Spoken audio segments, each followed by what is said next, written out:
하나님의 사랑을 받는 자가 최고입니다. 하나님의 사랑을 받는 자. 하나님의 사랑은 자기의 택한 자녀들에게 임합니다. 자녀가 잘나든 못나든 큰 상관이 없어요.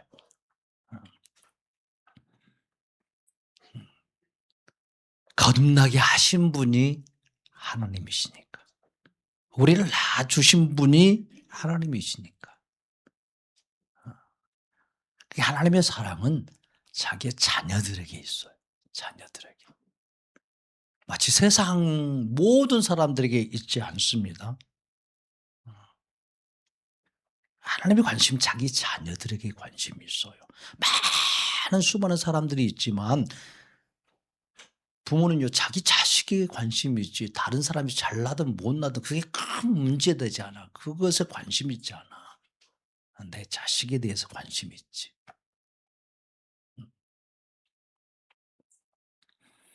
그러니까 이렇게 초등학교를 끝나고 뭐 학교 끝나면 사람 애들이 확 몰려 나올 때 자기 자식을 이렇게 보지 다른 아이들을 보면서 막 그렇게 크게 관심 두지 않아요. 자기 자식의 손을 잡고 이렇게 안고 때는 업고 그렇게 오는 거지. 하나님은 자기 자녀들에게 관심이 있어. 우리도 누구에 관심이 있어야 되겠어? 그죠? 하나님 관심이 있어야지. 우리 예수님께. 예수님은 우리를 보실 때 그 사랑의 눈빛으로 우리를 보시기 때문에 그 사랑을 이기지 못하여서 그 기쁨을 이기지 못하신다고 말씀하셔요. 그게 얼마나 예수님 우리를 사랑하시냐고. 그 사랑을 이렇게 깊이 아는 거예요. 깊이. 그 사랑을 깊이 아는 것은 내가 얼마나 큰 죄인인지를 알게 되면 그 깊이를 알게 돼요. 그 사랑의 깊이를. 그러니까 이렇게 똑똑하고 공부 잘하고 한 그냥 그런 아이들은 이 부모의 사랑을 잘 깊이 몰라. 근데 막 엉망으로 살다가 나중에 이렇게 생각을 깨달고 철이 들면 그 부모의 사랑이 얼마나 컸는지 이제 그때 아는 거예요. 그때. 그래서 그렇게 또 효도한다고 그러잖아.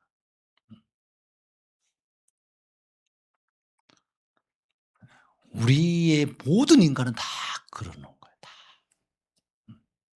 그래서 큰아들이 아니라 탕자가 하나님의 사랑을 더 깊이 깨달았어요. 집안에 같이 있다 보니까 아버지의 사랑을 몰랐던 거예요. 그리고 자기의 의를 이렇게 계속 말했던 거. 나의 열심. 내가 얼마나 땀 흘려서 일했는데 내가 날마다 새벽부터 나가서 저녁까지 일하면서 그렇게 왔는데 왜 아버지는 나를 사랑해 주지 않느냐. 그 사랑이 뭔지를 모르는 거예요.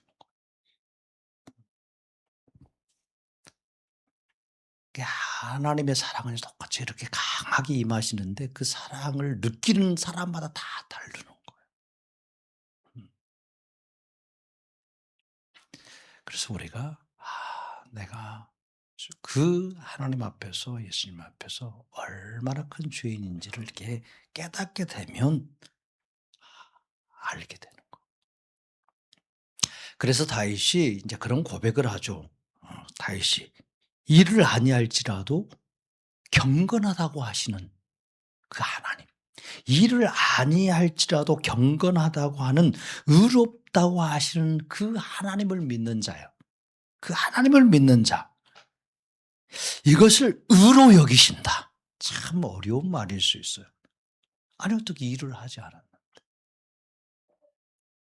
경건하다고 하고 의롭다고 여겨주시는 그 하나님을 믿으면 그것이 의롭다고 여겨주시냐고요. 그러니까 우리의 어떤 생각, 우리가 가지고 있는 일반적인 어떤 윤리 도덕의 어떤 율법과 계명의 이런 개념과는 완전히 달라요. 그냥 하나님께서 보시는 것과 우리가 생각하는 건 다르다는 거예요.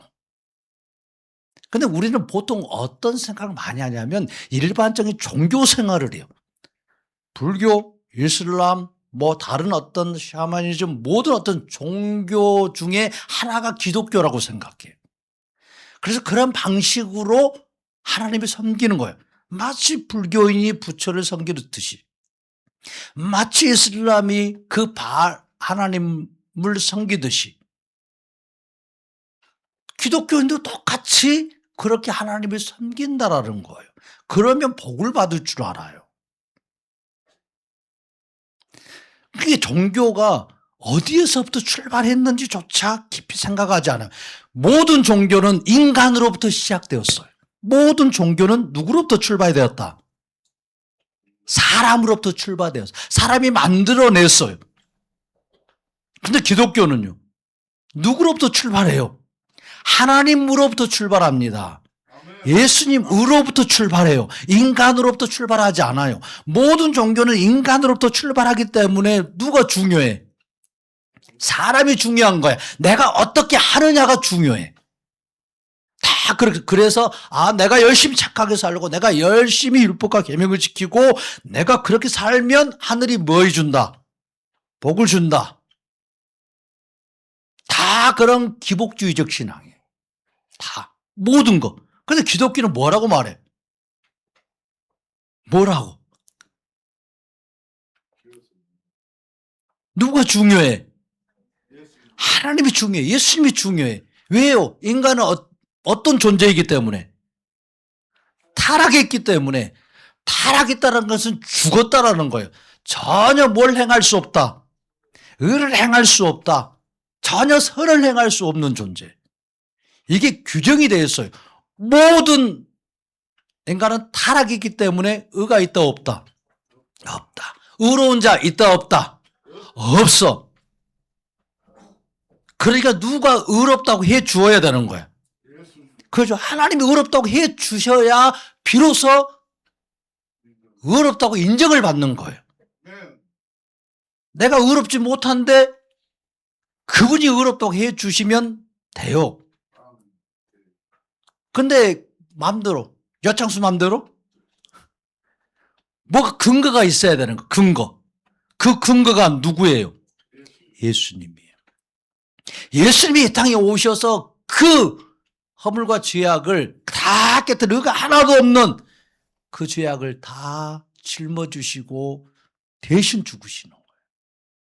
그 대신 죄값을 치러주시는 거예요.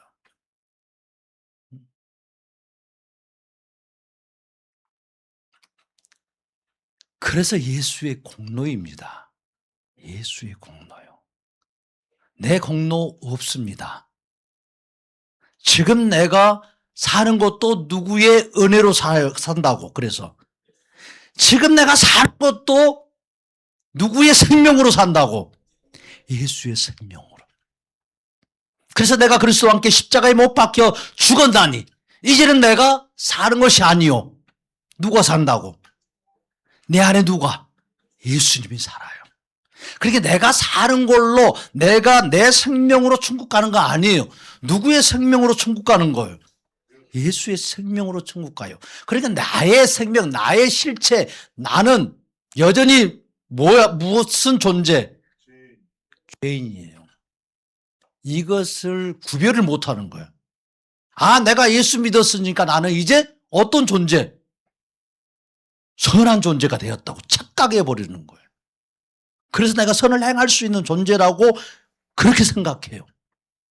나는 여전히 죄인인데 그 예수님이 내 안에서 살아 역사함으로 뭘 하게 해? 찬양도 하게 하고 봉사도 하게 하고 그분이 그렇게 하도록 해 주시니까 하는 거예요. 나는 여전히 뭘 짓는데?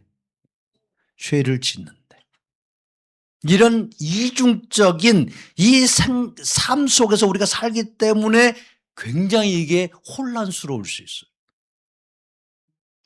기독교인들이. 아, 내가 예수를 믿는데 왜 또 죄를 짓냐고. 예수 믿으면 안 지어야 되는데. 예수의 영이 들어오면 나는 그렇게 의롭게 항상 살아야 되는데. 그러니까 세상 사람들이 또 욕하는 거예요. 왜 예수 믿어갖고 저런 짓 하냐고. 예수 믿는 사람들 이렇게 비난하는 거예요. 그러니까 나는 뭐야. 이제 그 소리를 들은 기독교인들은 고민하는 거예요. 도대체 뭐야. 예수님이 계시는 거예요. 내가 예수 믿고 있는 거야.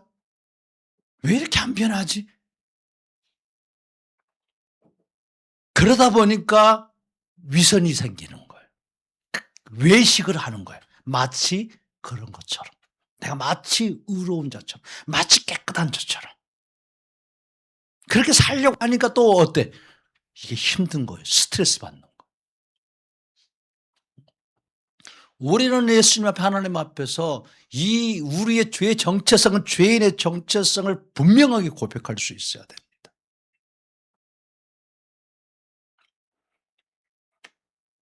그래서 기독교와 다른 종교는 달라요. 달라. 그러니까 일한 것이 없이 하나님께 의로 여기심을 받는 사람의 복에 대하여 다윗이 말한 바 불법이 사함을 받고 죄가 가리어짐을 받는 자가 복이 있다라고 말해요. 누구 때문에? 예수님 때문에. 예수님 때문에. 주님이 이렇게 우리에게 말씀을 해 주시니까 우리가 사는 거예요. 하나님이 이렇게 우리를 인정해 주시니까 우리가 살고 있어요. 그냥 누구만 찬양 받으셔야 돼요. 예수님만 찬양 받으시는 거. 예수님만.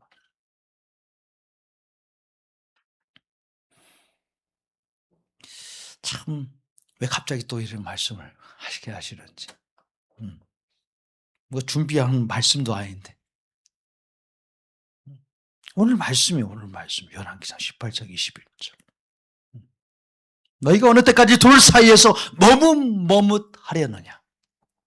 인생을 살다 보면 어떤 사안의 참과 거짓을 분별해야 될 때가 있어요. 뭐가 참이고 뭐가 거짓인지. 근데 많은 사람들이 참과 거짓을 어떻게 분별할 때 무엇으로 분별합니까? 많은 사람들이 어디로 가느냐? 잘 모르면 그러는 거예요. 자, 그래서 정답을 잘 모르니까 사람들이 많이 몰리는 쪽으로 옛날에 가서 다 쓰는 거야. 그리고 소수 쪽은 잘 안 가려고 그래. 아무래도 틀릴 거다. 그래도 사람이 많으면 그쪽이 뭐가 될 것 같아? 답이 될 것 같아. 그것이 오히려 정답일 것 같아. 그럴 때문에 내가 어떤 정보가 없을 때, 알지 못할 때, 확고한 신념이나 없을 때는 소수의 결정사항보다 어디로 따라간다? 다수의 결정으로 따라가는 것이 그냥 사람들의 심리예요. 우리의 심리. 왜냐하면 이것이 뭐하다고 여기기 때문에 안전하다. 그래서 많은 사람들이 가니까 그곳이 더 안전하다. 맞을 거다. 그렇게 생각하기 때문에. 그래서 자신의 판단이나 소신이 이게 잘못된 경우에는 이게 매우 유용한 지혜로운 방법일 수 있어요. 그러나 다수가 잘못된 선택을 하고 그 길을 간다면 뭐 하는 거예요? 함께 잘못되는 거예요. 근데 역사를 보면요. 다 그게 옳은 게 아니야. 다수결이 다 옳지 않아. 많은 사람들이 간 길이 다 옳지는 않아요. 옳은 결정 한 게 아니에요. 때로는 소수가 그 길을 가면서 다수의 잘못된 길을 고치는 경우도 참 많아요. 현대를 살아가는 많은 사람들이요. 여전히 그러나 다수의 선택을 더 존중하고 그 길을 가는 거예요. 민주주의도 뭐예요? 그래서 무슨 원칙? 다수결의 원칙. 그러다 보니까 교회에서조차 뭐 하는 거예요? 다수결의 원칙을 적용하고 있어요. 하나님이 결정하시는 거예요. 그러니까 이 자체가 하나님 신본주의에서 인본주의로 넘어오다 보니까 인간의 모든 이성과 사고와 합리적인 것들로 결정하려고 해요. 하나님이 이렇다라고 말씀하셨어도 그게 중요하지 않아. 누가 결정하는 게 더 중요해. 많은 사람들이 결정하는 게 더 중요한 거예요. 이렇게 사고가 완전히 바뀌어버렸어요. 그러니까 다 하나님이 이렇게 세우시는 거고 하나님이 말씀하시는 거고.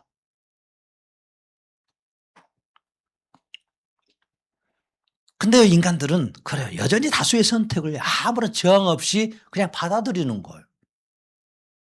그렇게 현대인들이 진리의 길을 가는 것이 아니라 어디의 길을 다수의 길을 걸어가는 거예요. 그냥 다수의 길을 걸어가요. 진리의 길이라고 착각하면서 다수의 길을 걸어가는 거예요.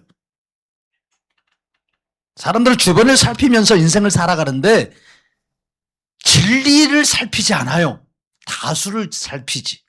어디에 많은 사람들의 생각이 있는지, 어디에 많은 사람들이 가고 있는지 이걸 더 살피지 진리가 무엇인지 참이 무엇인지 이걸 살피려고 깊이 생각하지 않아요. 그래서 삶의 요령은 좋아져요. 요령. 처세술은 아주 좋아. 그렇죠. 많은 사람들 가는 길이니까 다 인정해주고 그렇게 사는 거예요. 아주 처세술에서는 그래서 능한 거예요. 삶의 요령은 아주 능해. 그런데 삶의 진리 여기서는 떨어지는 거예요. 이게 현대를 살아가는 사람들의 모습이에요. 그러니까 얼마나 이 사람들을 이위의 사람들은 이게 하고 있는 사람들을 무시하고 있냐고요. 그래서 민중들은 뭐라고까지 이렇게 얕잡아 보여. 개와 돼지라고 그래요. 개, 돼지 똑같다. 왜? 자기들이 조종하는 대로 다 움직이거든. 그 다수가. 뭘 하나 탁 던져주면 다 그곳으로 몰려가가지고 와 하면서 어떤 여론들을 만들어내는 거예요. 그러니까 위에 있는 사람들은 그거 가지고 장난치는 거예요. 그러니까 개, 돼지라고 말을 하는 거예요. 자기들이 위에서는. 그냥 그런 소리를 듣는 것은 기분 나빠. 기분 나빠한데 사실 그렇게 사는 거예요, 지금. 많은 사람들이. 참 이스라엘 이 아방 시절에 하나님을 배반하고 외면해서 3년 반 동안 비가 내리지 않았습니다. 이스라엘 백성들은 하나님을 섬겼어요. 하나님을 섬기는 사람도 있었고 그곳에는 율법도 가지고 있었고 제사도 지내고 있었어요. 그리고 하나님의 선지자들도 오늘 이 엘리야가 나 혼자만 남았다고 했는데 선지 생도들이 많이 있었어요. 엘리야 시대 그 다음 시대 넘어 엘리사 때도 선지 생도들 신학교들이 많이 있었다는 거예요. 북이스라엘이지만 하나님도 섬기고 제사도 있었고 신학교도 있었고 선지자도 많이 있었어요. 그런데 엘리야는 자기만 혼자 남았다는 거예요.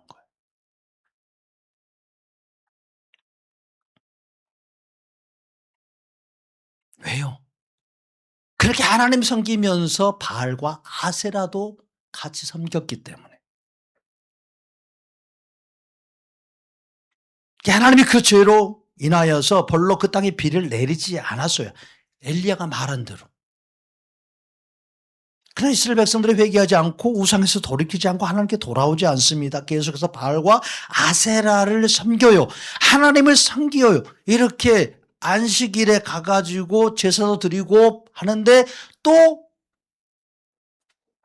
아세라와 바알신도 섬기는 거예요.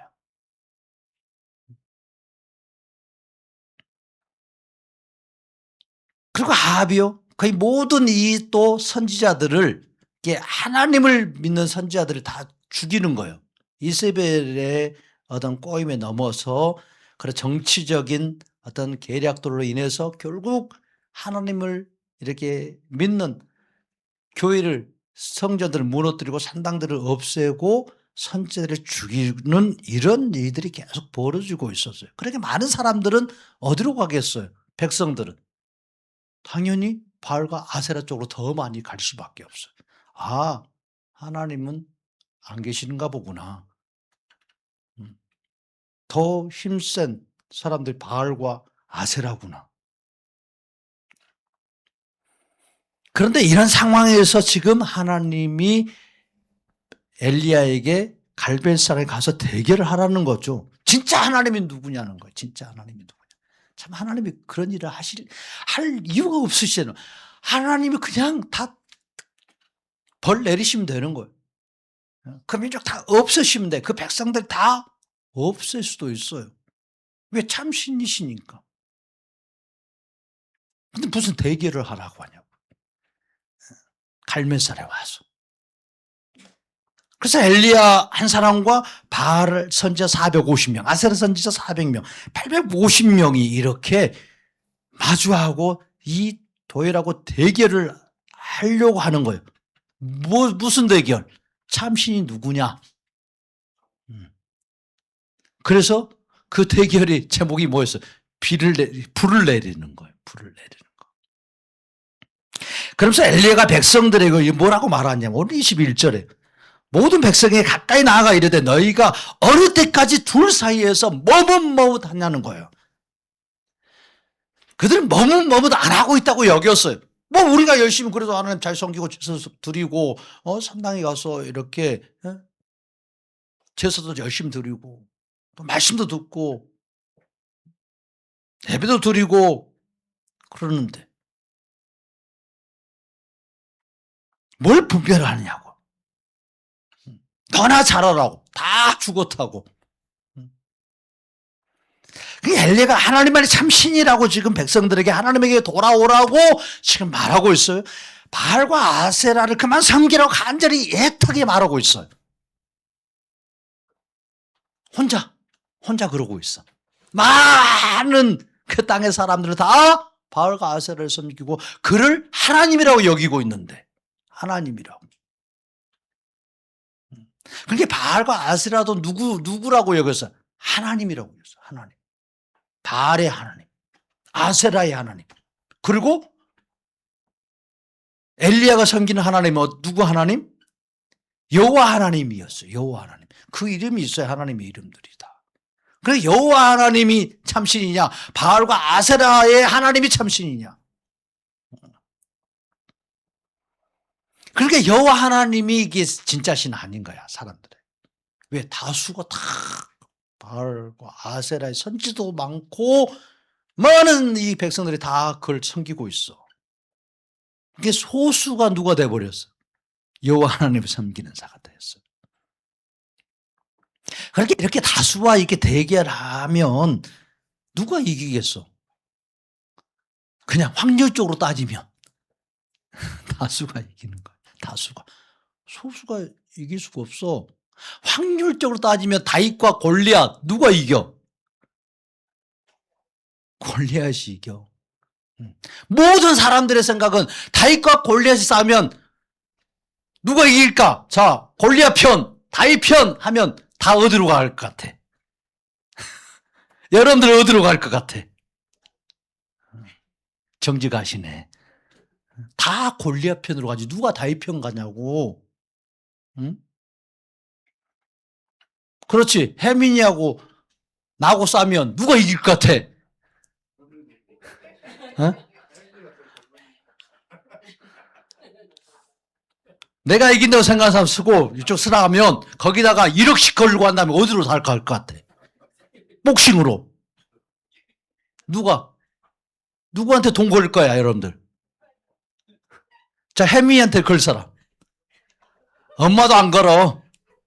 아빠도 안 거는 거야. 안 걸어. 왜? 확률적으로 봐서 99.99%가 누가 이긴다? 내가 이기니까. 안 그러는 거예요. 올해 끝까지 하면 혜민이가 이기겠나? 그거 없어요. 그냥 거실래요? 1억? 안 걸어 절대 안 거는 거예요. 확률로 살아요. 인생들은 확률로. 근데 누가 이겨요? 결국 누가 이겨? 다윗이 이기는 거야. 정해져 있어요. 이건 확률이야. 하나님 그분은 처음과 나중에 되시는 그분이 이미 뭐해져 있다? 정해져 있어요. 승리는 이미 정해진 거야. 이게 확률이 아니에요. 하나님 믿는 거 확률 아니에요. 예수님 믿는 거 확률 아니에요. 확률로 우리는 계속 살기 때문에 인생을 살아왔어. 로또 확률. 이게 가능성이 없어. 그러니까 잘 안 사는 거야. 확률이 있으면 거기다 인생을 거는 거야. 모든 인간은 다 그렇게 확률로 살아요. 확률로. 하나님은요, 확률로 믿는 거 아니에요. 예수님 확률로 계시는 분 아니에요. 그분이 이렇게 이기도록 다윗을 이기도록 해놨으면 별짓을 하더라도 이깁니다. 다윗이 이겨요. 골리앗이 별짓을 해도 이길 수 있어요, 없어요? 못 이기는 거예요. 못 이기는 거예요. 우리는 그런 하나님을 몰라요. 그런 하나님.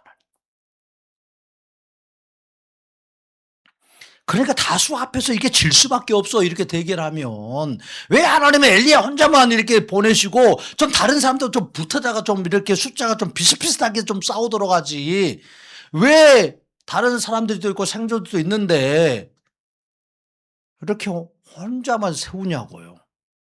바알과 아세라 선지자들 상대하면서 왜 백성들에게 분별하여 돌아오도록 이게 선포하냐고요. 좀 많은 사람들을 데리고 와서 대동해서 그렇게 하면 좀 말빨을 먹힐 것 같은데 이렇게 많은 사람들 앞에서 엘리야 혼자 그렇게 초라한 옷을 입고 와가지고 게임도 정당해야 되는 거 아니에요? 게임도. 상대가 좀 비슷해야지 어떻게 헤비급하고 플라이급하고 싸우냐고. 백성들은 이미 그러니까 게임 끝이야. 누가 이겼다고. 엘리야가 졌다는 거야. 이미 엘리야가 졌어. 바알과 아세라 선지가 섬기는 이 하나님, 그 제사장님만 보아도 너무 멋있는 거야. 너무 화려한 거, 너무 멋지는 거야. 하나님의 선지자는요, 초라해. 볼 것도 없어. 그러니까 백성들은 이미 판단해서 끝냈어요. 아, 게임 끝이구나. 이번 대결 끝났다. 이미 이거 뭐 볼 것도 말 것도 없어 하고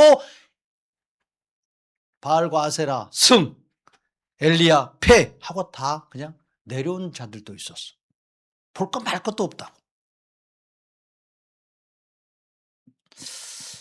왜 엘리야는 이렇게 갈멜산에서 분별하지 못하는 수많은 백성들 앞에서 참신이 누구인지를 불리는 시합에서 혼자 애롭게 대결하고 백성들이 그렇게 돌아오기를 외치고 있는 것일까? 왜 하나님은 그렇게 하라고 하셨을까?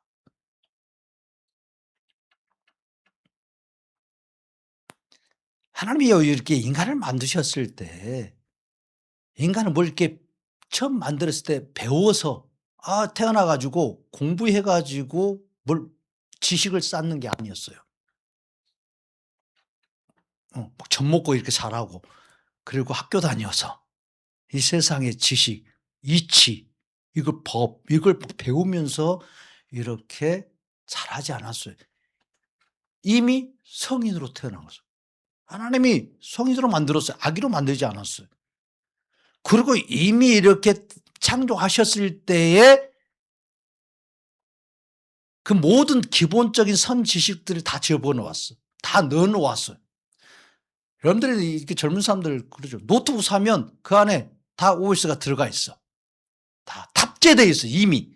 내가 다 그 안에 모든 프로그램들 만들어서 넣지 않아요. 그냥 딱 사면 쓸 수 있게끔 돼 있어. 다. 그런 것처럼 하나님이 인간을 만드셨을 때 하나님의 지식, 하나님의 지혜를 다 넣어 놓으셨어. 그러니까 딱 태어났을 때, 이게 만들어졌을 때 하나님 보고 당신 누구냐고 이렇게 물었을까 안 물었을까? 안 물었어. 바로 경배하는 거야. 자기를 만드신 분이 누구라고 이미 알아. 하나님이랑 알아요. 당신 누구야? 도대체 왜 이게 뭐지? 왜 저렇게 저건 태양은 또 뭐야? 이렇게 물을 필요가 없었어요. 그게 어떤 사람에게 배울 필요도 없었고 학습해서 아는 게 아니었어요. 모든 것을 분별할 수 있는 놀라운 지혜와 지식이 하나님으로부터 다 들어와 있었어요. 사물을 보면 즉시 직관적으로 하나님이 이걸 창조하셨구나. 하나님이 이걸 왜 창조하셨는지조차도 알았어요. 그게 첫사람 아담은 모든 것을 판단하고 분별할 수 있는 그 능력이 있었습니다. 인간이 그 탁월한 그런데 그 분별력을 가지고 그 지혜를 가지고 그 생각을 가지고 하나님을 떠나요. 하나님을 버리고 하나님의 품을 버리기로 작정합니다. 하나님을 기쁘시게 하라고 주신 탁월한 이 분별력이 분별할 수 있는 힘, 지혜. 그런데 이걸 가지고 하나님 떠날 것을 판단하는 거예요. 그래서 선악과를 먹잖아요. 그러니까 이 분별력이 사라져버려요. 뭐가 참인지 거짓인지 알 수가 없어요. 어떤 일을 당해도 이 분별력이 없어요. 정확하게 스스로 옳고 바른 결정 내리지 못합니다. 더 이상 진리의 길이 무엇인지 이게 알지 못하는 인생이 돼요. 그래서 많은 사람들이 모이는 곳으로 가는 거예요. 그냥 진리와 상관없이 그냥 다수를 따르는 게 안전한 거예요.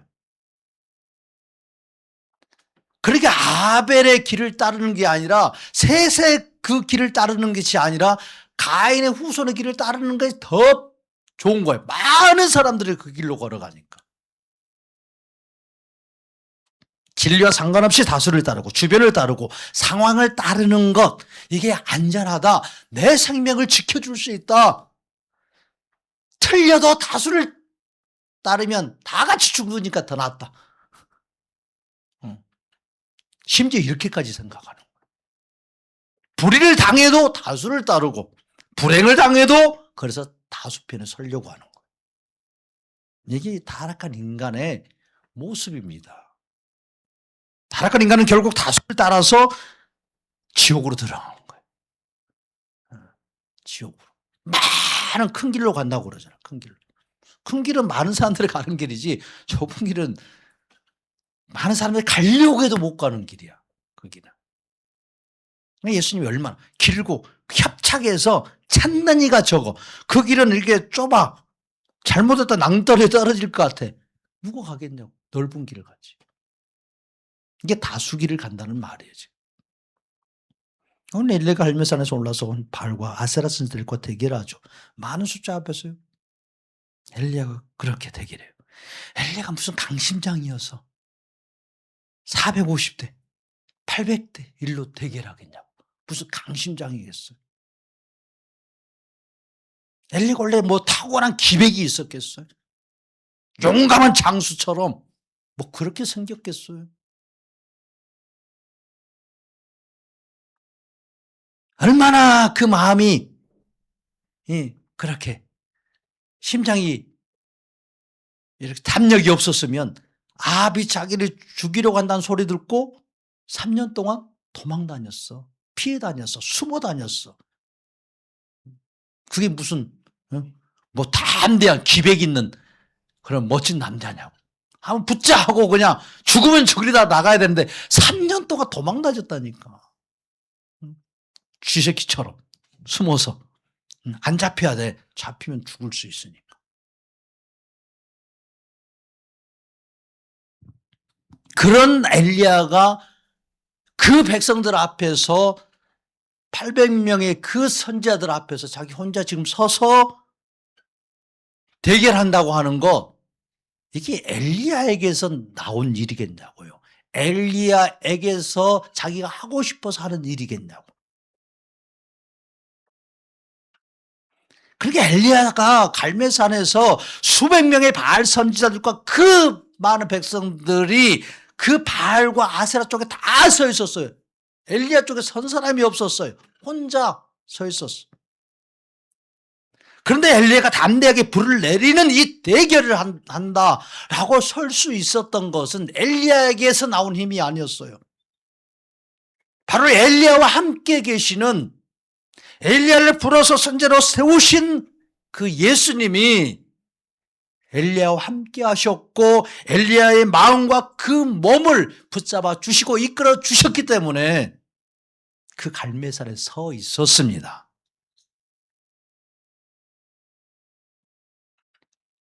그렇게 예수님이 그를 붙잡아 주시니까 떨고 그 생지 같았던 이 엘리야가요, 그곳에 서는 거예요. 예수님이 홀로 남은 엘리야 앞에서 흔들리고 두려운 그 마음, 약해진 그 손, 떨리는 그 다리 강하게 붙잡아 주시고 담대하게 이스라엘 백성들 앞에서 그 입술을 열어서 이제 하나님의 살아계심을 보라고, 누가 참신지 분별하고 돌아오라고 외치도록 역사해 주십니다. 예수님은 엘리야에게 수많은 바알 제사장들 앞에서 주눅들지 않고 전혀 기죽지 않도록 만들어 주시는 거예요. 이게 주님의 역사고 예수님의 일하심입니다. 베드로가 그 공의 앞에서, 그 전에 잡혀가서는 잡혀갈 것 두려워서 떨고 벌벌 떨고 그런 베드로인데 그가 공의 앞에서 설교를 할 정도 되었으며, 바리새인과 서기관과 제사장들 앞에서 설교할 위인이냐고 베드로가. 할 수 없어요. 인간은 나약한 존재입니다. 엘리야가 무슨 배짱으로 450명 상대했겠어요? 하늘에서 불 내리는 이런 엉뚱한 시합을 제안했겠어요? 예수님이 엘리야를 붙잡아 주시고 엘리야의 마음과 영혼 속에 예수님의 그 영을 강하게 불어넣지 아니하면 도무지 일어날 수 없는 일이고 할 수 없는 대결이에요. 이렇게 엘리야가 수많은 자들 앞에서 주눅들지 않고 담대한 것은 자신이 혼자가 아니라 바로 구원자로 오실 예수님이 자신 옆에서 함께 주시고 계신 것을 이 엘리야가 분별하고 느꼈기 때문에 담대하게 선포했습니다. 홀로 있지 않았어요. 예수님이 함께 주셨습니다. 450명의 바알 제사장들은 엘리야의 그런 당당한 모습 때문에 오히려 당황하고 기가 죽어요. 자기들 앞에 서면 엘리야가 이렇게 초라한 행색으로 벌벌 떨 줄 알았는데 전혀 그렇지 않는 거예요. 기싸움에서 엘리야가 이기는 거예요. 엘리야는 혼자 초라하게 서 있었지만 예수님의 기품과 기백을 가지고 이스라엘 백성들에게 하나님을 따르도록 담대하게 선포하고 있어. 어느 때까지 둘 사이에서 머뭇하려느냐. 예수님의 본체는 전능하신 하나님이십니다. 예수님은 홀로 남은 엘리야 속에서 역사하시는 하나님이십니다. 예수님은 다수가 앞에 있어도 그들에게 눌리지 않습니다. 자신이 창조한 피조물에게 눌리는 창조주가 어디 있겠어? 예수님은 이제 다수를 두려워하지 않아요. 예수님은 수많은 사람들 앞에서 떨지 않고 담대하게 하나님의 뜻을 전하시는 분이십니다. 다수 앞에서 담대하게 말할 수 있는 분, 오직 예수님밖에 없습니다. 어떤 인간도 수많은 사람들 앞에서 자신의 뜻을 담대하게 펼칠 수 없고 다 꺾일 수밖에 없어요. 그래서 예수님만 홀로 하나님의 길, 진리의 길을 걸어가실 수 있는 분이십니다. 왜요? 그분은 하나님이시기 때문에, 신성으로 충만하시기 때문에, 거짓을 거슬려 진리로 승리하실 수 있는 분은 예수님밖에 없습니다. 그러니까 예수님은 적이 많으냐 적으냐 이게 아무런 문제가 되지 않는 거예요. 다시 왜 천만이 나를 둘러싸 진을 치더라도 내가 두려워하지 않는다고 이런 고백을 하냐고요. 이게 다윗에게서 나온 고백이었겠다고. 다윗이 무슨 배짱이 있었어요. 벌벌 떨 수밖에 없지. 그래서 동굴 안에 피해서 숨어 있었어요. 피해서. 그런 다윗에게 예수님이 함께 하시니까 천만인이 나를 둘러 친칠지라도 나는 오히려 편안하다. 그들 앞에서도 나는 발 뻗고 잔다. 누가 함께 해주시니까? 예수님을 보니까. 그 옆에 계신 예수님이 보이니까. 예수님의 신성은요, 어떤 나약한 인간이라도 오늘부터 진리의 길을 가는 대장부로 변화시킬 수 있는 그런 능력의 하나님이십니다. 사람들이 많다고 두려워하지 말고, 사람들이 성났다고 놀라지 않아요. 예수님은 절대. 오직 예수님만이 두려워하는 모든 인생들을요, 담대하게 바꿀 수 있습니다. 그렇게 예수님이 이 땅에서 오셔서 홀로 하나님의 말씀을 전할 때마다 많은 사람들에게 둘려서 조롱, 조소도 막 당하셔요. 그냥 일반 사람들의 말에 권위는 없지만 종교 지도자들의 이 권위는 세잖아요. 많은 사람들이 그걸 따라가니까. 많은 사람들이. 예수님이 하시는 사역마다요. 그렇게 종교 지도자들은 거짓말로 위협하고 윽박지르고요. 막 조사하려고 하고. 그래서 이단이라고 소문을 퍼뜨리면서 저 예수를 쫓아가면 안 된다. 그렇게 메시아라고 말하는 이 사람들이 너무 많았으니까. 예수님이 십자가에 못 박혀 처참하게 죽어야 할 때도 네가 만약 하나님의 아들이라면 뛰어내려오라고. 그러면 믿겠다고. 이게 조소하는 거죠. 조롱하는 거죠. 왜? 못 내려올 줄 아니까. 진짜 하나님의 아들이라고 여겼으면 그럼 십자가에 못 박았겠어요? 하나님의 아들이라고 아니라고 이미 분별하고 판단했기 때문에 이런 조소도 하고 조롱도 하는 거지. 네가 하나님의 아들이면 내려와 봐라. 절대 너는 하나님 아들 아니라는 거예요. 자신들의 분별력으로 다 판단하고 결정 내렸어요. 많은 다수가 다 예수를 죽이려고 그랬어요. 신성 모독한 자라고. 다수에게 둘러싸여서 옷을 벗기고 매를 받고 처참하게 십자가에 못 박혀 죽으셨어요. 혼자이신 예수님을 죽인 것은 분별력이 없는 다수가 그랬어요. 다수가. 예수님을 끝낸 인간의 다수와 불의와 인간의 수많은 대적 가운데서 혼자 처참하게 죽어가는 거예요. 이게 온 인류가 하나님의 대적한 사건이에요. 온 인류가.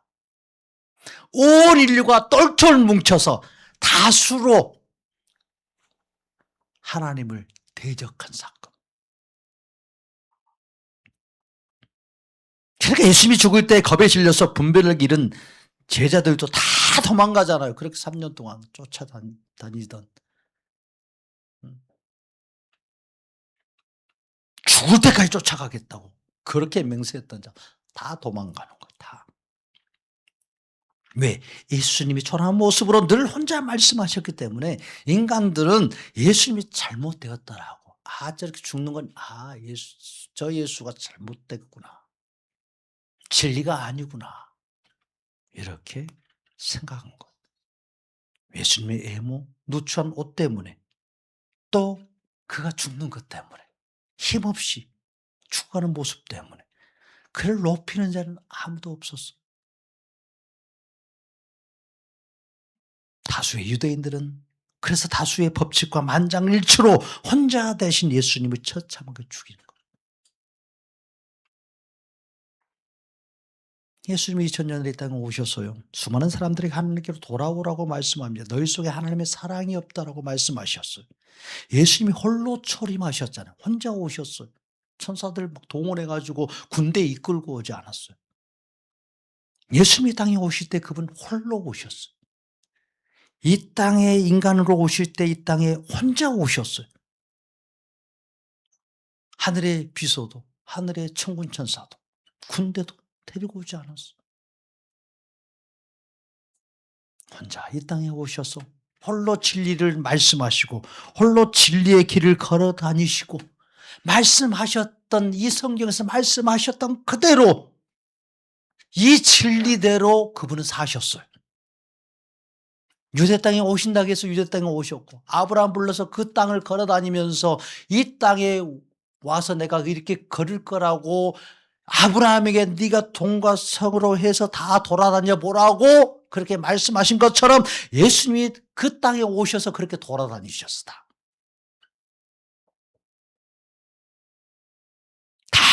다 주님의 이 말씀을요, 이 진리의 말씀을 이루고 모든 사역을 홀로 다 이루시는 거예요. 사람의 도움이나 사람의 조력을 받아서 이룬 적이 없어요. 분별을 하지 못하는 다수의 도움을 받아서 무슨 일을 행한 적이 없으셔. 왜? 타락한 사람들이 무슨 분별력이 있겠어요? 하나님이 무엇을 원하시는지 분별력이 없어요. 무엇을 기도해야 되는지 알지도 못해요. 그러니까 로마서에서 말씀하기를 너희가 빌 바를 하지 못한다. 무엇을 위해서 기도할지도 모르고 기도할지도 모르니까 너희 안에서 성령께서 대신 탄식하면서 기도해 준다고. 그렇게 성령이 기도해 주니까 그 기도가 응답되어서 사는 것이지. 내가 기도해서 응답되어서 내 기도로 먹고 산다라고 착각해. 내가 100일 기도했으니까, 내가 1000일 기도했으니까, 내가 날마다 그렇게 기도했으니까 하나님 내게 복 주셨다. 이게 자기 공로예요. 자기 공로.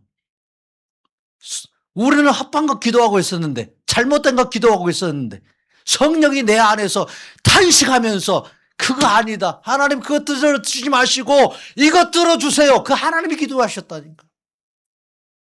그리고 이루어 주셨다니까. 생명을 위하여서요. 생명을 위하여서. 그게 분별이 없는 거예요. 예수님이 그리스도인지 분별할 수도 없어요. 제사장과 율법과 서기관들이 예수님이 누구신지 분별을 못했어요. 성경을 그렇게 연구하고 율법과 계명을 그렇게 연구하고 자기들의 말로 쓰여져 있고 자기들이 수천 년 동안 그렇게 읽고 또 묵상하고 연구했던 그 방대한 자료들이 있었어요. 너 조금 보니까 다 그러잖아. 이 니고데모가 마지막 쪽 보니까 그 말씀들을 보면서 아, 메시아를 통해서 예수님을 통해서 이게 이루어진다는 걸 보면서 그는 전율을 느껴요. 그래서 나중에 예수님께 돌아왔죠. 그 어마어마한 자료들이 있었어요.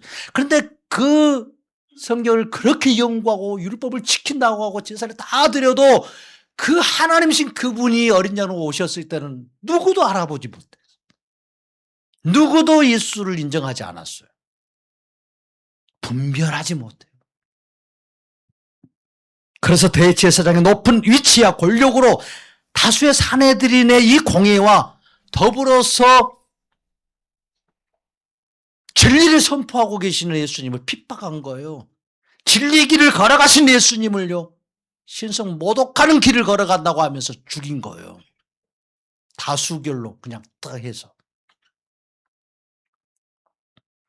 그렇게 제사장은요, 분별력 없는 수많은 백성들을 막 부추겨서 그렇게 홀려 사역하시는 예수님 거짓 선지자라고, 속였다라고 이렇게 계속 죽이는 거예요. 말로 죽이고 언론으로 죽이고 소문으로 죽이고. 근데 예수님이 포기하십니까? 안 하셔요. 핍박을 받을 때마다 더 담대하게 외치십니다. 하나님의 뜻을 정확히 분별하고 하나님께 돌아오라고. 아무리 수많은 대적이 모여서 대적한다고 할지라도 예수님의 말씀을 외면하고 공격하고 무시해도 예수님은요, 거기에 기죽지 않아요. 때로는 예수님이 피하시기도 하시죠. 때로는 도망가시기도 하셔요. 그들은 막 돌로 치려고 했대. 무서워서 도망가셨겠어요? 연약해서 예수님 도망가셨겠어요? 뭐라고 정확히 가르쳐 줍니까? 지금 죽을 때가 아니라는 거예요. 그분은 어린 양으로 오셨기 때문에 정확하게 6월절 날 6월절에 어린 양으로 죽으셔야 됐어요. 정확하게. 성경은 정확하게 그분을 통해서 이루어지는 거예요. 예수님이 다른 데 죽으면 그분은 메시아가 아닙니다. 그분이 6월절 전날에 죽었어도 메시아 아니에요. 6월절 어린 양으로서 양이 잡아질 그때 그분이 죽으셔야 돼. 그래 정확하게 6월절 어린 양으로 죽으시는 거예요. 그래서 예수님이 죽으실 때 낮이었어요, 밤이었어요?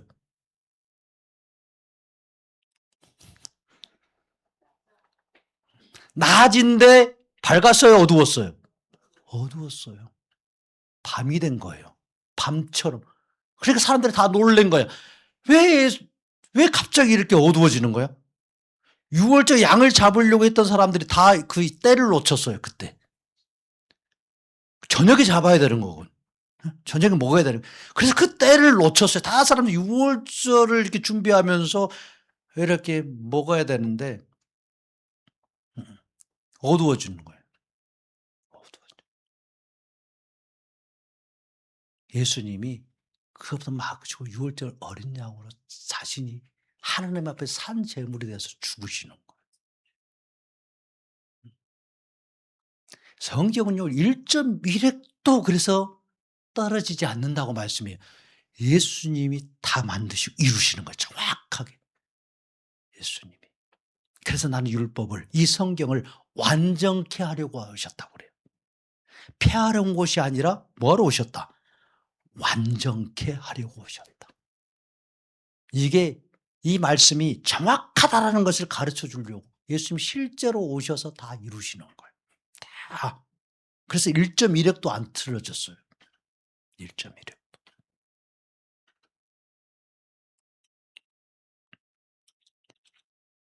그렇게 엘리야가 바알 제사장들과 백성들의 번호 앞에서 그렇게 대결하듯이 하나님을 분별하지 못하는 수많은 종교 지도자들과 대결하고 예수님은 하나님을 알지 못하는 유대 대제사장들과 대결하시는 거예요. 이런 장면이 오버랩돼요. 그러니까 그 엘리야 때 그렇게 하신 이유가 바로 오실 예수님이 그렇게 하신다라는 거예요.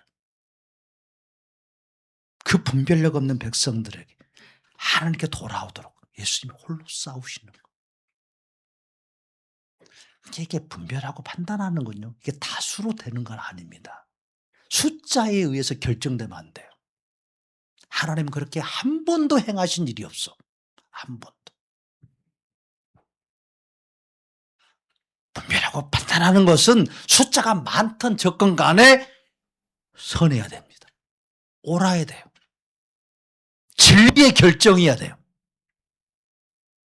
분별은요. 예수님이 원하시는 거냐. 예수님이 이걸 하라고 하신 거냐는 거예요. 지금 예수님이 어디에 계시냐는 거예요. 이걸 하라는 거예요. 분별이란 내 생각하는 거 아니에요. 분별이란 다수의 상황 버리고 분별이란 예수님을 주목하고 예수님 따라가는 거예요. 이거. 이게 다수의 사람을 따라가는 거 아니에요. 혼자이지만 늘 오르신 예수님을 따라가는 거예요. 예수님. 예수님 따라가는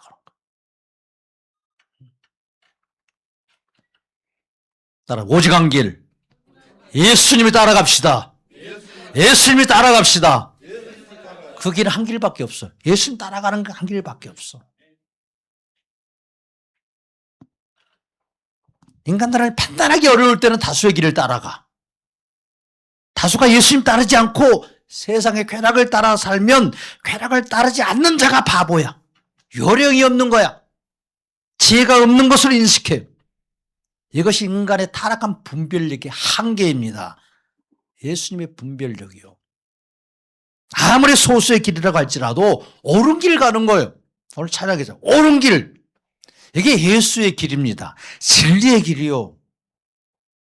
구원의 길, 생명의 길 예수 그리스도밖에 없습니다.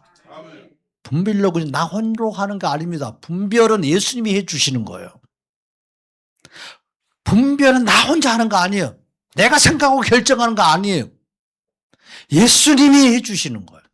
예수님이. 그렇게 분별력은요, 내 생각과 판단이 아니에요. 내 생각에는 아닙니다. 예수님의 생각에는 그렇게 나와야지. 예수님의 관점에서는 이렇게 나와야지. 예수님의 생각으로 판단하고 결정해야 됩니다. 이게 분별력 좋은 사람들과 분별력이 옳은 사람들은 결국 누구를 의지하냐면 예수님 의지하는 거예요. 예수님 의지해요. 내 생각은 이런데 내가 판단한 건 이런데 예수님은 이걸 원하시는 것 같다. 이게 사도들이 그랬어요. 종교개혁자들도 그랬어요. 분별력인 소수의 길이었어요. 절대 다수가 진리의 길을 걸어간다라고 우리는 쉽게 생각하는데 역사적으로 보면 진리의 길은 다 소수가 걸어갔어요. 절대 다수는 진리의 길을 가지 않습니다.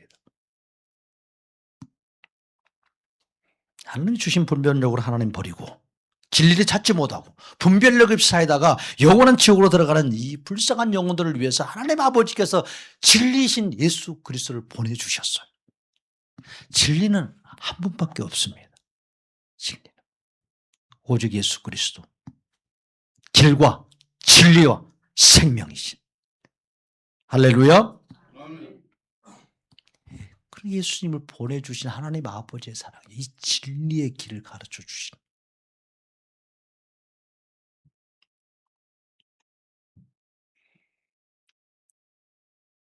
예수님은 엘리야에게 분별력을 주셔서 보이지 않는 하나님을 보게 해주셨어. 보이지 않는 오실 메시아를 보게 해주셨어. 자신이 다수의 이 바알 제사장들과 싸워서 이길 것을 미리 하나님이 알려주셨어. 그냥 싸우라고 한 게 아니에요. 비 내릴 거 미리 엘리야에게 가르쳐 주셨어. 하나님의 뜻을 분명하게 정확하게 분별했기 때문에 갈멜산에서 홀로 엘리야는 그 분별력이 없는 바알을 섬기는 다수의 백성들 그리고 바알 선지자 아세라 선지자 제사장들 앞에서 전혀 주눅들지 않고 담대하게 선포할 수 있었어요. 많은 사람들이 다수의 길을 따라갑니다. 왜? 인생은 그것이 황금률이니까. 그래서 법칙을 만들고 결정하는 것. 가장 많은 수치와 의견을 따라서 법을 만드는 것.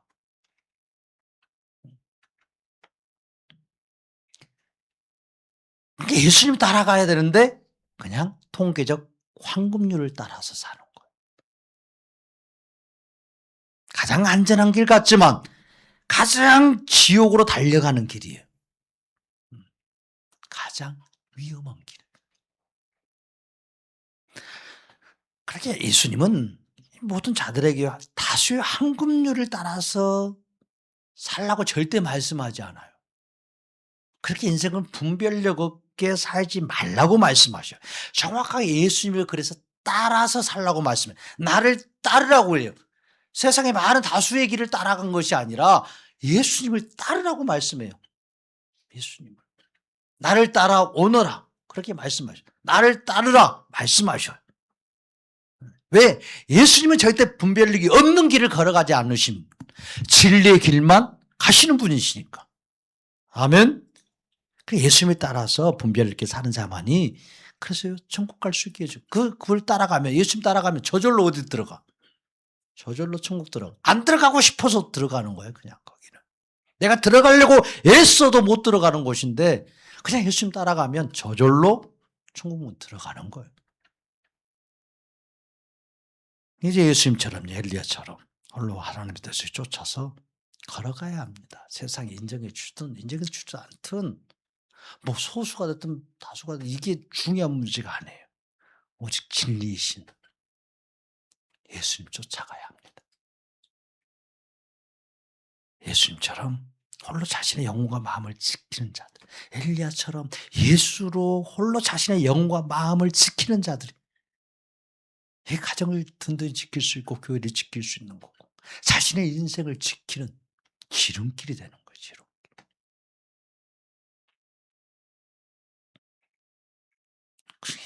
미래도 누가 지켜주시기 때문에 예수님이 지켜주시지. 그분은 처음과 나중이 되신다고 했는데 전에도 계신 그분이 지금도 계시는데 그리고 10년 뒤에도 계실 분인데 그렇게 예수님을 따른 사람들은 다수를 따라가는 거 아니에요. 예수를 따라가는 거죠. 예수를. 어떤 자라도요. 예수님을 통해서 분별력 있는 인생을 살 수 있습니다. 예수님을 통해서만.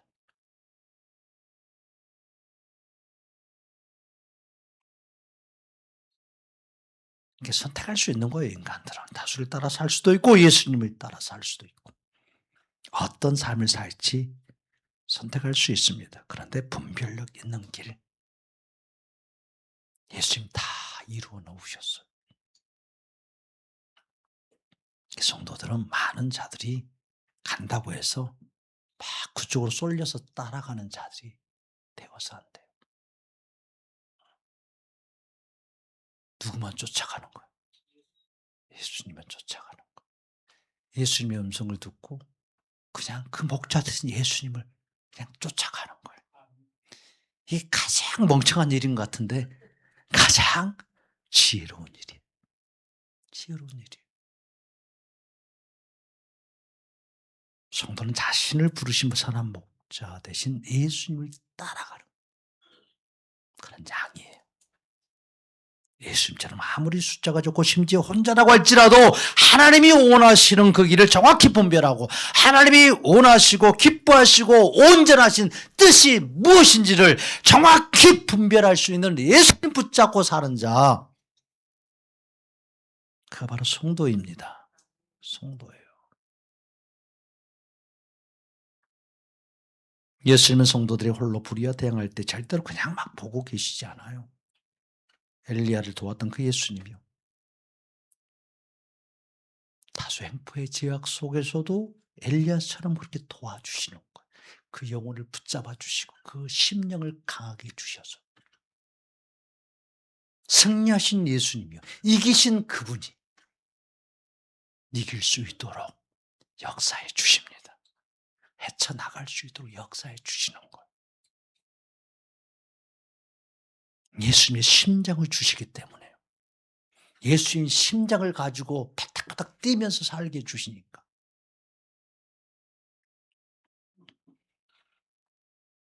그러니까 예수님이 이렇게 보이니까 그렇게 믿음이 마치 배 밖으로 나온 것처럼 사는 거예요.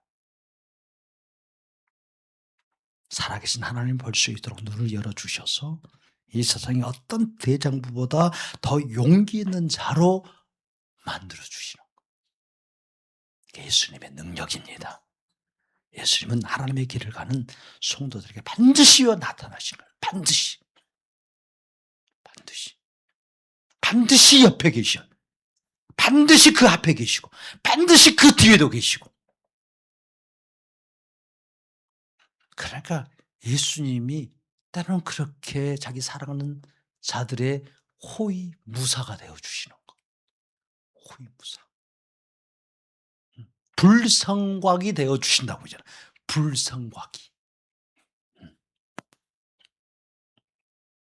그게 엘리사가 그 도단성에 갇혀 있었을 때 10만의 대군들이 그렇게 그 성을 둘러 있었어. 누구를 잡으려고 하고 엘리사를 잡으려고 왔어. 근데 그날 아침 게하시는 그 군대만 보였어. 그러니까 얼마나 놀래가지고 그냥 겁에 질려서 꼼짝달싹을 못했어. 근데 엘리사는 다 보았어. 똑같이 기지개 펴고 세수하고 아침 먹고.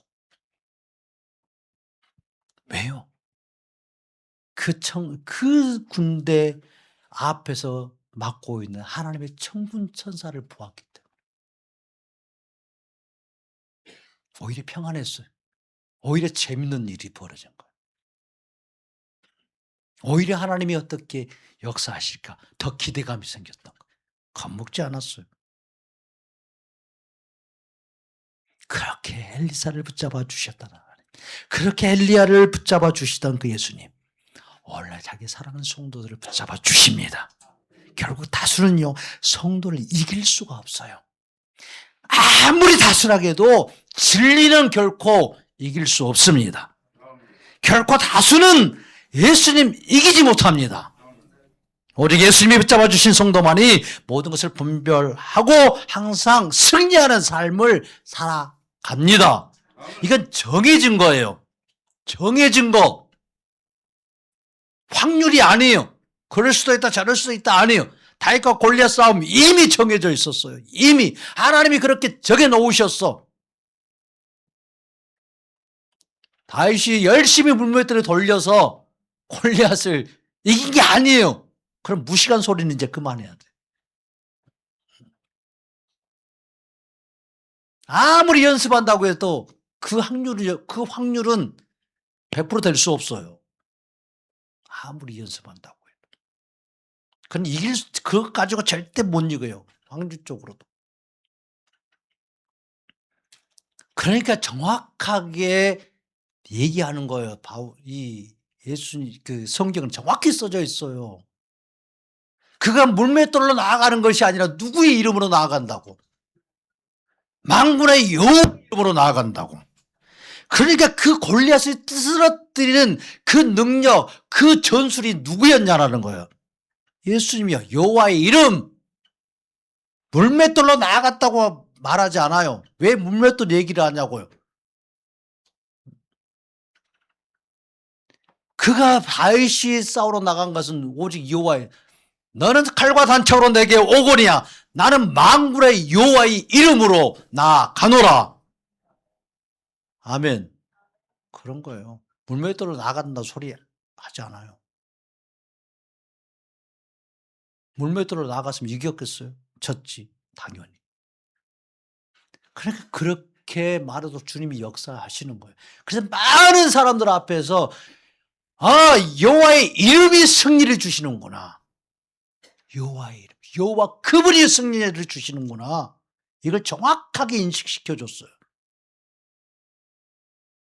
그리고 골리앗을 죽일 때 죽여나서 성경은 정확히 말해줘요. 그의 손에 칼이 없었더라.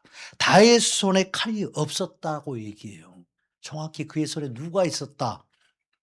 예수의 이름 여호와의 이름이 있었다는 거예요. 골리앗을 죽인 것은 여호와가 죽였다는 걸 정확하게 가르쳐줘요. 그의 손에 칼이 없었다라고. 성경은 그렇게 정확하게 예수님을 말하고 싶어하는 거예요.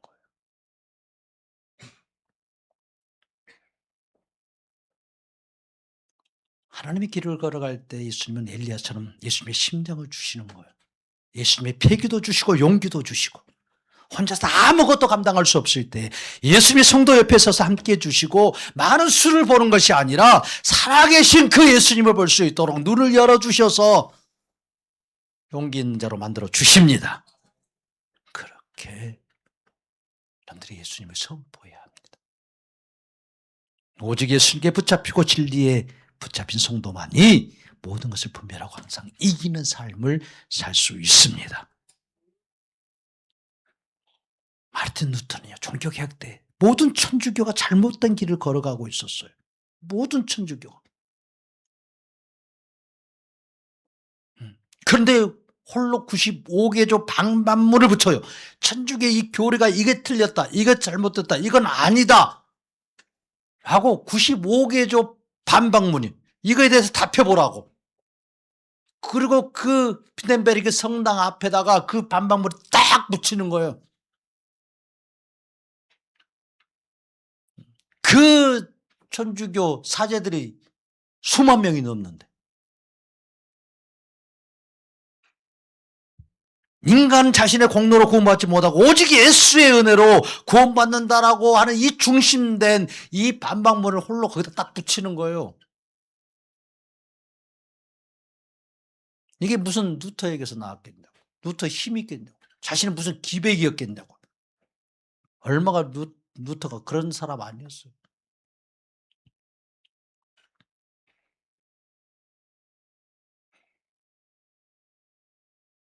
잘못된 길로 모든 백성들을 인도할 때 오직 하나님의 뜻을 정확히 분별하여서 담대하게 선포했어요. 종교개혁자 루터는 유럽에서 홀로 정말 천주교와 싸웠던 엄청나게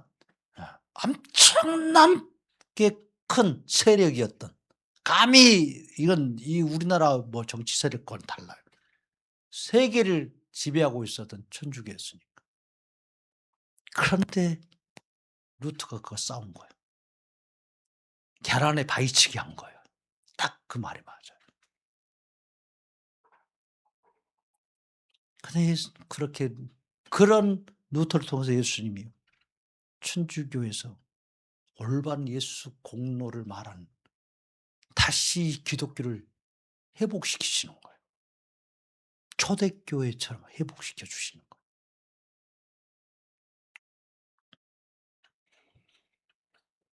우리는 오직 예수 공로가 100이라고 나는 0이라고 고백하고 외치며 오직 예수님 따라가야 합니다. 예수님의 공로는 100이고 내 공로는 예수님은 100이고 예수님은 100이고 나는 0이다. 나는 0이다. 예수님이 100이고 예수님은 100이고 나는 빵이다. 나는 빵이다. 네, 이거 분명하게 고백해야 돼요. 이거 분명하게. 이 고백을 인정하지 않으려고 해요. 이 세대가. 예수의 공로만 100이다. 나는 빵이다. 이 분명한 고백이요. 이 고백하고 주님 앞에 엎드리면 주님이 불쌍히 여겨주시는 거예요. 불쌍.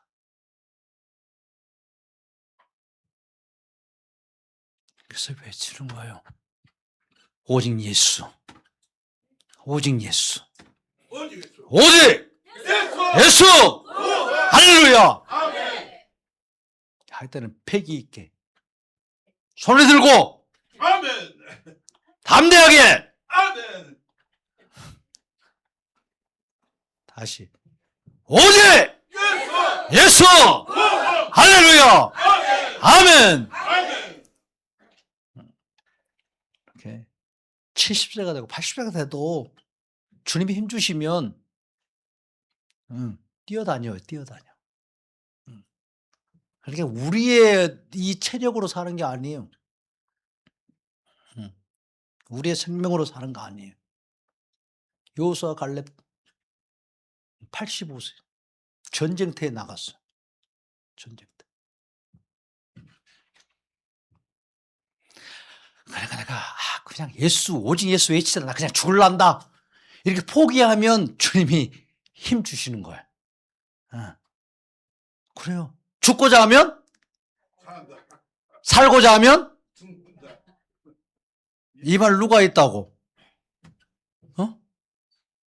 이순신? 이순신 장보다 먼저 누가 하셨다고? 예수님이 하셨지. 예수님이. 예수님이 하신 말이에요. 예수님이. 그러니까 이순신 장군에게도 가르쳐줬지. 그냥 나왔겠어요. 살고자 하면 죽고 죽고자 하면 산다. 이게 예수님이 말씀하신 거예요. 예수님이. 그러니까 그냥 이렇게 오직 예수 외치다가 죽어야 되겠다. 그런 심정으로 외치면 주님이 하늘에서 생명을 주시는 거예요. 생명력을 주셔. 생명. 내 몸 생각해가지고 힘드니까 좀 설렁설렁 해야지. 죽습니다. 죽는 거예요. 그냥 그죠? 오직 예수 외치다 그냥 죽자. 죽자. 오늘 예배 드리고 그냥 죽어도 된다. 이런 마음으로 예배를 드려야지. 예배를. 이런 마음으로 찬양해야지. 이런 마음으로. 그분이 나를 위해서 죽으셨는데. 그러면 죽는지 사는지 한번 보세요. 여러분들. 나 지금 죽겠는데 내가 우리 그냥 죽어도 좋다. 죽으면 뭐 천국인데. 이러고 죽을 각오하고 예배를 드려보라고. 그러면 내가 끝나고 죽는가 사는가를 시험해 보시오. 때로는 주님이 시험도 해보라겠어. 속이는 그런 이상한 시험 하지 말고.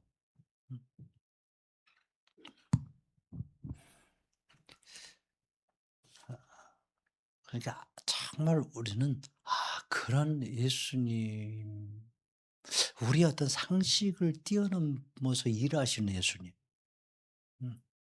그런 것을 한 번 정도는 이렇게 그런 예수님 만나야 되지 않겠어요?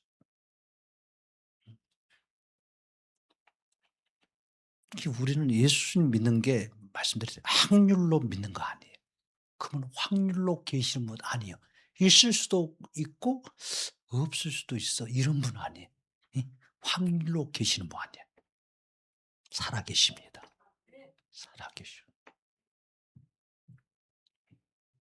그러니까 우리가 정말 이 시대 엘리야처럼 예수님처럼 하나님의 길을 따르는 자가 돼야 돼요. 예수님의 제자들과 개혁자들이 모두 하나님 따라서 이 진리의 길을 걸어갔어요. 관행이라고 하는 거, 전통이라고 하는 거. 다수의 어떤 길에서 이제는 이게 진리라면 벗어날 수 있어야 돼요. 그 생각을 머뭇머뭇 하고 있어. 이게 맞나 틀리나. 머뭇머뭇. 이제는 그럴 때가 지났어. 그럴 때가. 예수님은 이렇게 외치기를 원하시고 예수의 이름, 예수 공로가 인정하기를 원하시는 거예요. 교회가 그렇게 되기를 원하셔요. 성찬요 회복시키기 원하셔요. 반드시 성찬 회복시키십니다. 1년에 2번 하는 게 진리가 아니고 매주일 성찬하는 게 진리예요. 매주일. 이 회개 기도를 통해서 예수님 성찬하시는 이 땅의 교회와 이 땅의 죄악을 회개하게 하셨어요. 살려주고 싶으시니까. 은혜 주고 싶으시니까. 그러니까 종교개혁자들이 정말 목숨 걸고 다시 찾아냈던 이 성찬을 다시 없애버리는 거예요.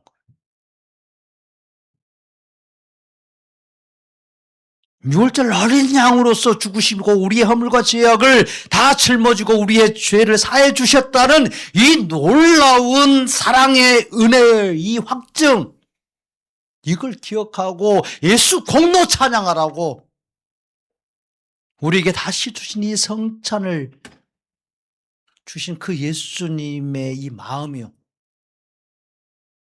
마치 유언처럼 이 땅의 마지막 인간으로서 성육신하여 사신 그분이 십자가에 죽으시기 바로 그 날 밤에, 그날에 이걸 행하라고, 천국에서 다시 먹을 때까지 너희들은 이 땅에서 이걸 행하며 나를 기억하라고, 내가 너희를 위해서 죽은 나의 공로, 너희 공로가 아니라 나의 공로로 천국에 들어온다는 걸 기억하면서 하나님을 찬양하고 경배하라고.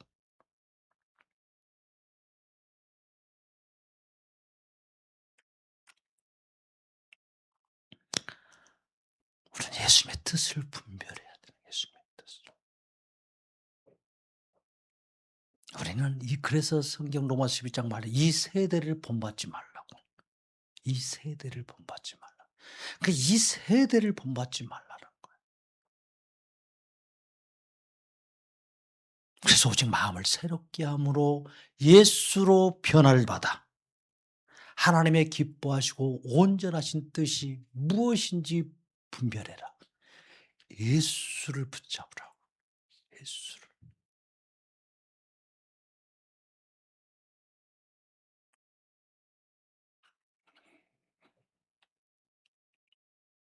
예수님은 세상의 어리석은 분별력이 아니라 모든 것을 다 아시고 먼미려 장래까지도 분별하시는 이런 예수님의 놀라운 분별력으로 이 부흥을 이루어 가시고 우리 입술을 열어서 부흥을 이루시는 예수님만 찬양하게 하십니다. 생명이신 예수님, 내가 더 알기를 원하고 유일한 구원이신 예수님 더 찬양하기를 원하고 소망하고 그렇게 갈망하면서 예수님의 그 길을 쫓아갈 수 있는 우리 샘슨 교회 성도가 되기를 축복합니다.